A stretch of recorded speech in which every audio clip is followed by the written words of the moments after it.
मुझे एक बात बताएं, बड़ा कानूनी नुक्ता उठाया जा रहा है, आप भी वकील हैं।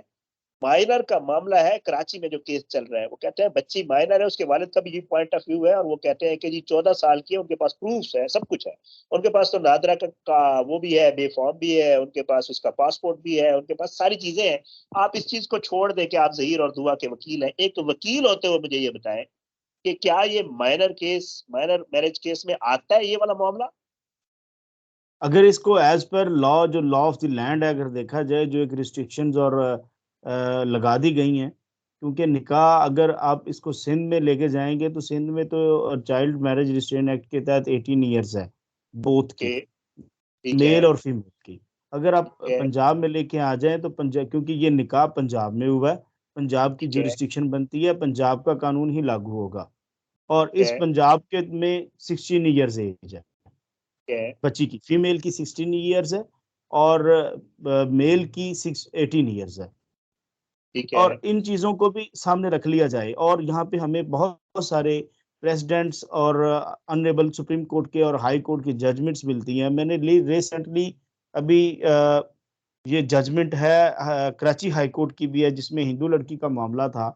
उसमें भी ठीक है, ऑनरेबल कोर्ट्स ने यही डिटरमिन किया कि जब लड़की एज ऑफ प्यूबर्टी अटेन कर लेती है, अगर उसकी मेडिकल आ जाए कि उसने एज ऑफ प्यूबर्टी अटेन कर ली है, तो वो शादी कर सकती है और वो निकाह नल एंड वाइड नहीं होगा। मुझे एक बात और बताएं। ठीक है, मैं, यहाँ मैं, इंटरप्रिटेशन देखिए जी, यहाँ पे बात ये है कि कानून भी है और साथ में जजमेंट्स भी है। जजमेंट्स ठीक है, कब आती हैं? जजमेंट्स जो होती हैं वो लॉ की इंटरप्रिटेशन में आती हैं, और ठीक है, जजमेंट्स हमेशा कानून का हिस्सा होती हैं, बल्कि कानून ही होती हैं। जब इंटरप्रिटेशन हो जाती है तो वो कानून बन जाती हैं। हमारे ठीक है, पास अगर इन चीजों को देखा जाए, हमारे पास बहुत सारी ऐसी अरेंज मैरिजेस हो रही हैं जिनमें बच्चियों की एज 14-15 साल, 13 साल भी होती है, ठीक है, और ये केस टू केस वेरी करता है। अगर हम इस बात पे आ जाएं कि बच्ची की एज 18 साल नहीं है, 16 साल नहीं है, कम है, उस पे अगर हम ऑनरेबल कोर्ट्स में जाएंगे, वहां पे हमें मेडिकल के लिए ऑनरेबल कोर्ट्स भेज देंगे, और जैसे ही ठीक है, मेडिकल होगा, और मेडिकल जो रिसेंटली और जो प्रीवियस जजमेंट्स आ चुकी हैं, उनमें एज ऑफ प्यूबर्टी को मलहूज़ खातर रखा गया हुआ है, ना कि मुझे चाइल्ड मैरिज रिस्ट्रेंट एक्ट की जो डेफिनेशंस हैं उनको, और जो रिस्ट्रिक्शंस हैं उनको, उसमें एज ठीक ऑफ है, प्यूबर्टी को रखा गया। और बच्ची की एज ऑफ प्यूबर्टी बच्ची ने अटेन कर ली हुई है, और जिस तरह के मुझे उसने बताया कि मेरी एज 18 साल है, मैं बालिग हूँ, तो ये शादी जो है नल एंड वाइड और निकाह नहीं हो सकता। बाकी मैं हर बंदे जी, की लीगल प्रोसीडिंग्स को ज्वाइन करना और चाराजोई करना, वो उनका राइट है, वो जरूर करें जी। मैं एक सवाल और करूंगा, वो ये है जी जी। कि जी जब आपने कहा ओके, आपको लगा कि जी लड़का लड़की बालिग है, और बच्ची का आप जैसे कह रहे हैं कि जी उसने वो बालिग है, और मतलब अब उसके वालिद ने डीएनए और मेडिकल के लिए एप्लीकेशन दी थी कि जी डीएनए भी जी। करवाया जाए, मेडिकल भी करवाया जाए। हम्म। हम्म। इन केस ये प्रूव हो जाए, क्योंकि जाहिर सी बात है किसी के पास ये इल्म नहीं है माँ सिवाय इसके, जैसे आप कह रहे हैं बच्ची कह रही है मैं बालिग हूँ, किसी को पता नहीं वो बालिग है या नहीं है, सीधी सी बात। हम्म। इन केस के अगर कोर्ट ने वहां ऑर्डर कर दिया है कि मेडिकल, और मेडिकल में प्रूव हो जाता है कि बच्ची बालिग नहीं है, तो फिर क्या होगा? डेफिनेटली जो कानून का रास्ता है वो अपनाया जाएगा, जो रेमेडी है वो अवेल करेंगे, जो भी बनती है। लेकिन अगर कोई ऐसी बात होगी और हमें लगेगा कि ये मेडिकल ठीक नहीं हुआ, तो डेफिनेटली ठीक हम है, उस मेडिकल को भी चैलेंज करेंगे। ये नहीं होगा, क्योंकि देखें, अगर मैं उनकी वकालत कर रहा हूँ, बीइंग एज ए ठीक है, एडवोकेट, उनकी प्रोफेशनल ड्यूटीज कर रहा हूँ, तो मैंने उनके राइट्स को भी प्रोटेक्ट करना है, ठीक है, दुआ और ज़हीर के।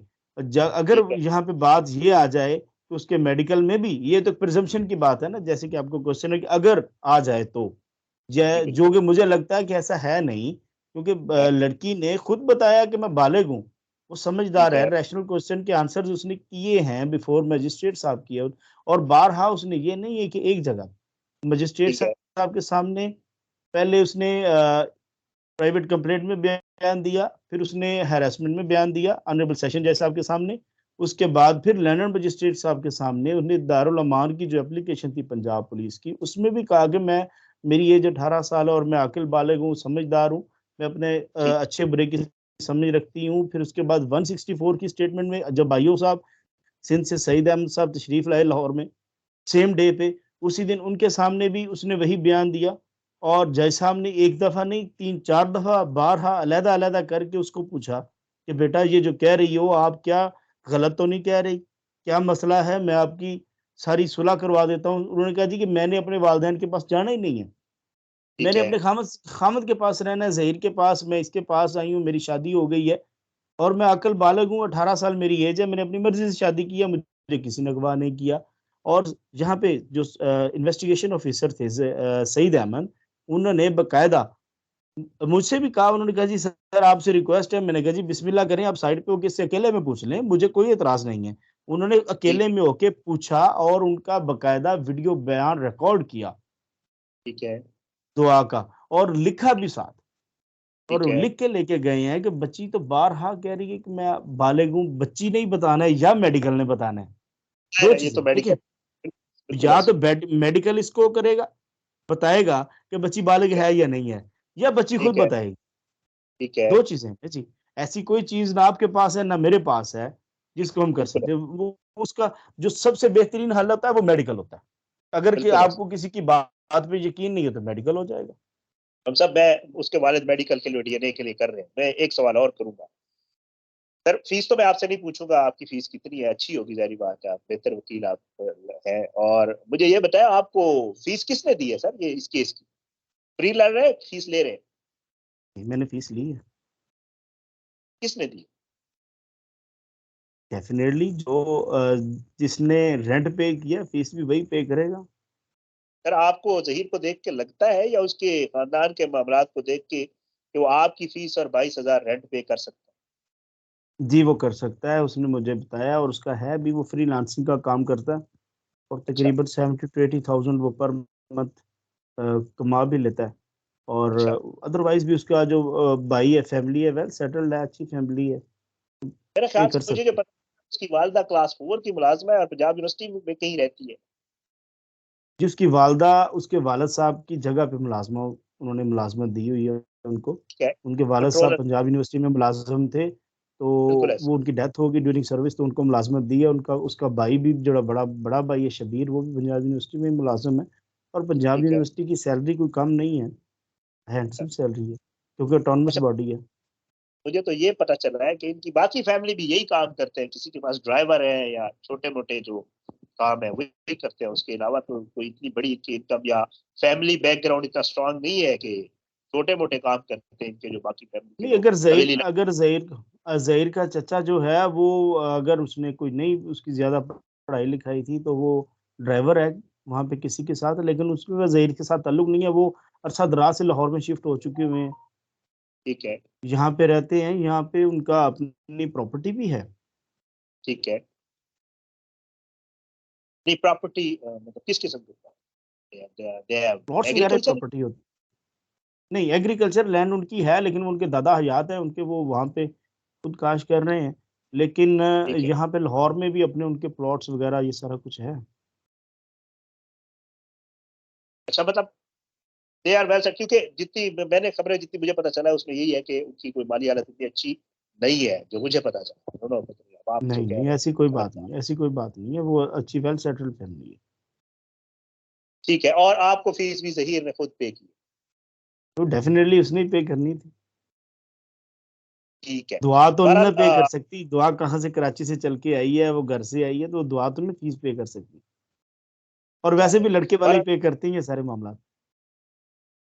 ऐसे ही, ऐसे ही है। खुरम भाई, बहुत शुक्रिया एक तो आज वक्त देने का, और आइंदा भी मैं आपको तंग इसलिए करता रहूंगा कि बहुत सारे ऐसे सवालात होते हैं जिनके जवाब आना बड़ा जरूरी होता है। और एक पॉइंट ऑफ व्यू उनका है, दुआ के वालिदैन का, उनसे भी बात होती रहती है, उसके ऊपर भी हम शोज करते रहते हैं। और दूसरा पॉइंट ऑफ व्यू दुआ और जहीर का है। दुआ और जहीर खुद नहीं है, मैं आपसे अभी अभी इस प्रोग्राम में भी रिक्वेस्ट करूंगा, कोई पॉसिबिलिटी बने तो मैं आ जाऊंगा लाहौर, नो प्रॉब्लम, मैं मिल लूंगा, कोई मसला नहीं है, आपने मुझे जरूर अ, बताना है। शाहिद और भाई इसमें बात मैं बारहा सबको कह रहा हूँ कि अगर किसी बंदे की मर्जी, जिस तरह की मैं आपको, आपने मुझसे कहा, राब्ता हुआ, मैं आपके सामने आ गया हूँ, जहीर बिल्कुल और ऐसे। दुआ नहीं आना चाह रहे। ठीक है, ठीक है, वो ठीक है, मीडिया के ठीक है। सामने, कैमरा के सामने नहीं आना चाह रहे। उनका एक ही कहना है, ये नहीं है कि उनको मना किया होगा, वो खुद हाँ, ही नहीं हाँ। आना चाहते। दुआ ओके, खुद ठीक। ही क्योंकि जहीर अगर आ भी जाएगा तो दुआ नहीं आएगी, ठीक है, लेकिन उसका ठीक, अकेले जहीर का आने का फिर किसी को फायदा भी नहीं होगा। ठीक है, ठीक दुआ है, सामने ठीक, आके खुद बयान दे, लेकिन वो एक ही चीज कह रही है कि मैंने कैमरे के सामने नहीं आना। मैंने फैमिली वाले भी उसको कहा, मैंने उसकी दुआ को फैमिली ये भी कहा, है, उसकी फैमिली। मैंने दुआ से ये भी कहा था कि मैं अपने फोन से आपके वालिद साहब के नंबर पे आपकी या आपकी वालदा से बात करवा देता हूँ। ठीक है, अच्छी बात, उसने कहा अच्छी जी कि बात। मैंने बात नहीं करनी। ओके, अभी अभी उसको मैं, जो मेरी कोशिश है वो मैं यही चाह रहा हूँ कि ठीक देखें है, वो पेरेंट्स हैं, दुआ के ठीक है, वालिदैन हैं, वो ठीक है, थोड़ी सी राजी हो, मैं इनकी फोन पे बात करवा दूं। ठीक ये है, ठीक, आप भी इन सारी चीज़ों को समझते हैं, मैं भी बिल्कुल इसी ऐसा। फील्ड में हूँ, आप भी कोर्ट रिपोर्टिंग करते रहे हैं, सारे मामलात हैं, इसी सोसाइटी बिल्कुल में ऐसा। हैं, जितनी मर्जी पिटिशंस आ जाए, ठीक है, एट द ठीक है, एंड ठीक, दुआ की स्टेटमेंट पे काम होना है।